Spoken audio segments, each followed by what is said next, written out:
look at the situation, the Adam Eve story was a story of genetic manipulation put into a little parable for the little children, the humans, as they were viewed.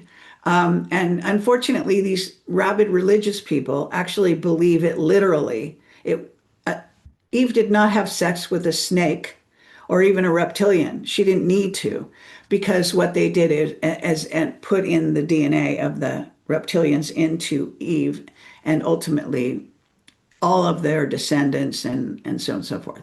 So they have been invading us and staying here and are still here interacting with us since then. And this is supposed to be 450,000 years ago, at least according to these new tablets that have come forward. So when you look at the situation and you understand, you just need to know the personalities of the Anunnaki who wrote the Bible, who call themselves God and wanted humans to worship them on their knees, obey them at all costs, or they would kill them and ruin their lives, etc. So when Trump went out to read a section of the Bible, he read a section where we are being threatened yet again by the Anunnaki.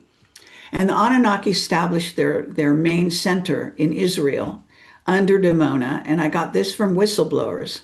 And the fact is that they are trying to run our world even to this day, and so on. So when you look into the Bible, you'll see the personalities and all the stories of the Anunnaki involve them acting just like humans. In other words, vindictive, jealous, wanting to rule over, being control, threatening, all this crazy stuff.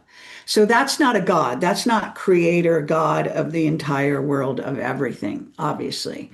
They wanted to be worshiped. They wanted that kind of bullshit. So in the Bible, you can read the passages where that comes across in spades. And unfortunately, the excerpt that Donald Trump recently read, live to our basically the planet, but in particular the United States, contained all these threats that they always do over humans. These are Anunnaki. They're generally 6 to 9 feet tall. They're carved into the temples of Egypt, which I lead tours in Egypt, yeah, and Iraq, Iran, Libya, Syria, Lebanon, and so on. So they're very familiar in the Middle East of their, how they look. And they have, they're very tall.